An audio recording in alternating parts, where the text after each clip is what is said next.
Hello guys, कैसे हैं आप सब लोग। आई थिंक आप सब लोग बहुत अच्छे से अपनी लाइफ को एंजॉय कर रहे होंगे। तो आज फिर से हम एक नए टॉपिक पे बात करते हैं। तो जैसे कि आजकल बहुत सारे लोगों के साथ ये होता है कि कई बार हमें होता है ना कि हमें अकेला फील होता है। तो हम ऐसे में क्या करें कि हम लोग जो है अकेला फील ना करें। तो आज मैं इस बारे में थोड़ी सी बात करूँगी।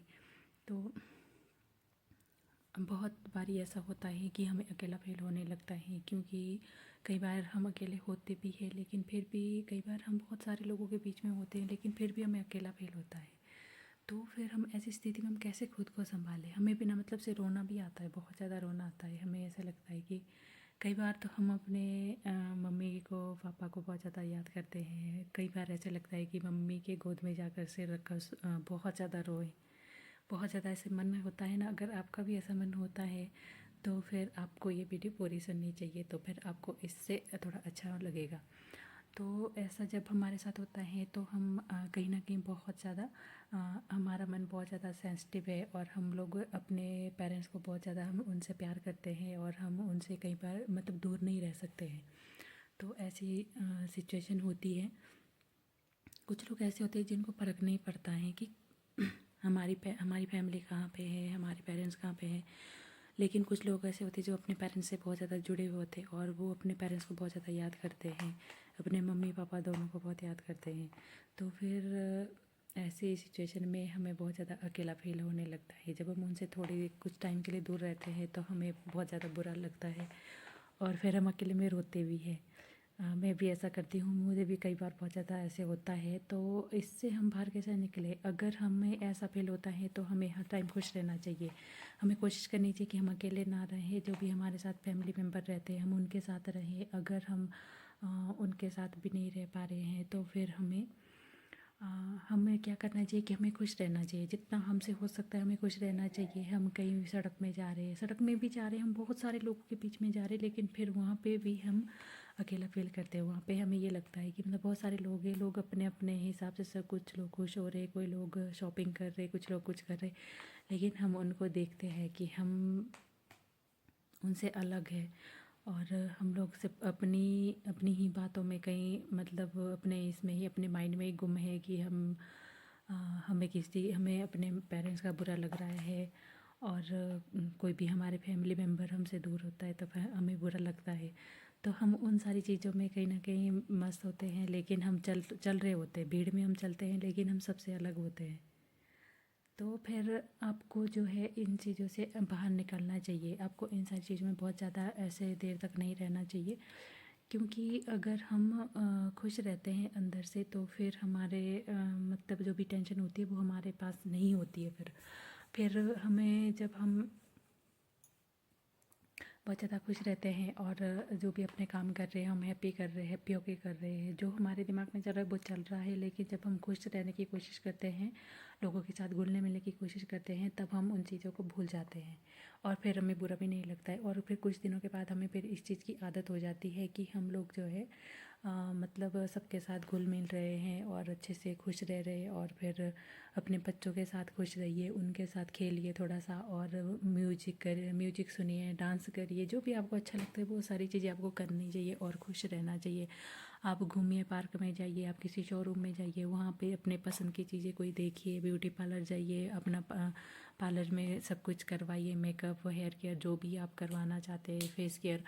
तो उससे क्या होता है कि कहीं ना कहीं हमें थोड़ा सा अच्छा लगता है कि हमने खुद की केयर की है, खुद के लिए भी हमने कुछ अच्छा किया है। तो फिर जो हमारे को बुरा लग रहा होता है ना कहीं हम जो इमोशनल फील करते हैं वो फिर हम नहीं करते हैं।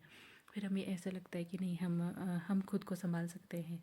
जब हम खुद को संभालने लगते हैं तब हमें ये सारी चीज़ें फील नहीं होती है, और फिर हम अपने साथ साथ अपने फैमिली को भी संभाल सकते हैं। तो हमें इन चीज़ों से स्ट्रॉन्ग बनना चाहिए। लड़कियों को ये चीज़ें खासकर बहुत ज़्यादा होती होगी, क्योंकि जब उनकी मैरिज हो जाती है उसके बाद उनको बहुत ज़्यादा लगता है कि हम अकेले हो गए हैं, हमारे साथ कोई भी नहीं है, मतलब ऐसे होता है कई बार।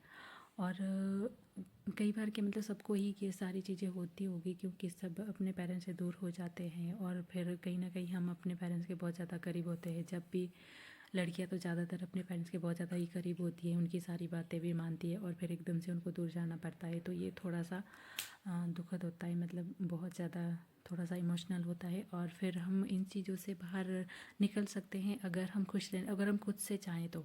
अगर हम टेंशन को खुद पे हावी होने देते हैं तब फिर हम उस सिचुएशन में खुद को संभाल नहीं सकते और ना ही हम अपनी फैमिली को ठीक से संभाल सकते। लेकिन अगर हम खुद को संभाल लेते हैं ना, खुद को स्ट्रॉन्ग बना लेते हैं कि नहीं मुझे स्ट्रॉन्ग बनना है और मैं स्ट्रॉन्ग हूँ और मुझे किसी का बुरा नहीं लगता है, तब फिर आप खुद को संभाल सकते हो। और इस तरह से आप फिर अपने काम भी अच्छे से कर पाते हो। जो भी आप काम कर रहे हो फिर उसमें आपका फोकस रहता है कि नहीं, आपको जब आप काम कर रहे हो तो सिर्फ आपका ध्यान सिर्फ काम पे ही होता है, आपका ध्यान फिर इधर उधर नहीं होता है कि मेरे पेरेंट्स के साथ कि हम मुझे उनकी याद आ रही है या फिर मुझे उनके साथ जाना है, उनके पास जाना है। तो ये सारी चीज़ें नहीं होती है फिर जब आप खुद को संभालना सीख लेते हो। आपको थोड़ा सा जो चीज़ें आपको अच्छी लगती है ना, पहले आपको बहुत सारी चीज़ें करनी है ताकि आप अंदर से खुद को स्ट्रॉन्ग बना पाओ। जब आप अंदर से स्ट्रॉन्ग हो जाएंगे ना तो फिर उसके बाद आप खुद को संभाल लेते हो, फिर आपको इतना बुरा नहीं लगेगा किसी का भी, और फिर आप सारे काम भी अच्छे से कर पाओगे। और फिर आप अपने जो भी आपके ससुराल के जो फैमिली के लोग होते हैं उनके साथ आप खुद को एडजस्ट कर पाओगे। फिर आप वो कुछ बोल भी रहे तो फिर आप उनकी बातों का आपको बुरा नहीं लगेगा, क्योंकि फिर आप उनको अपनी फैमिली के जैसा ही देख रहे हो ना। और ये आप बहुत जल्दी कर सकते हो अगर आप खुद को संभालने की कोशिश करते हो तो। कई बार होता है कि हम जो है जो चीज़, अगर हम कोई चीज़ अपने ऊपर नहीं लेना चाहते हैं, नेगेटिविटी हमारे पास तभी आती है अगर हम उसको एक्सेप्ट करते हैं। अगर हम उसको एक्सेप्ट नहीं करते तो वो हमारे पास नहीं आ सकती है। तो हमें इस चीज़ का ध्यान रखना है। मतलब हम बहुत सारी चीज़ें देखते हैं, सुनते हैं, नेगेटिव चीज़ें सुनते देखते हैं, नेगेटिव चीज़ें हम लोग फील भी करते हैं, लेकिन हम अपने पास रखते वही चीज़ है जिसको हम रखना चाहते हैं। ये हम पे ही डिपेंड करता है। तो हमें इस चीज़ को लेकर थोड़ा सा अवेयर रहना चाहिए कि हमें नेगेटिव चीज़ को खुद पे हावी नहीं होने देना है और हमें सिर्फ पॉजिटिव रहना है। और जितना हो सके आप खुश रहिए। और म्यूजिक जो है ना, म्यूजिक अगर हमें किसी बात की थोड़ी सी भी टेंशन हो रही है, म्यूजिक डिप्रेशन का सबसे अच्छा इलाज होता है। अगर आप म्यूजिक सुनते हैं अपनी पसंद का तो फिर आपकी सारी टेंशन छूमंतर हो जाती है। अगर आपको डांस का शौक़ है तो आप डांस भी कर सकते हैं। सबके सामने मत करिए, अकेले में करिए। थोड़ी देर के लिए कुछ टाइम थोड़ा सा निकालिए अपने लिए, और थोड़ी देर के लिए 5 मिनट के लिए खुद को चार्ज करने के लिए थोड़ा सा म्यूजिक सुनिए, डांस करिए, और फिर जब इससे ही आप चार्ज हो जाएंगे फिर आपका अपना काम चल रहा है फिर उसके बाद। तो आप इस तरह से खुद को संभाल सकते हो। तो आज की वीडियो में मैं सिर्फ इतना ही कहूँगी। अगर आपको मेरी वीडियो थोड़ी भी अच्छी लगी तो प्लीज़ लाइक कर देना, शेयर कर देना और कमेंट कर देना, और मेरे चैनल को सब्सक्राइब कर देना। जिन्होंने मेरे चैनल को सब्सक्राइब किया हुआ उनको दिल से थैंक यू। आप हमेशा हैप्पी रहिए और आगे बढ़ते रहिए। Thank you so much.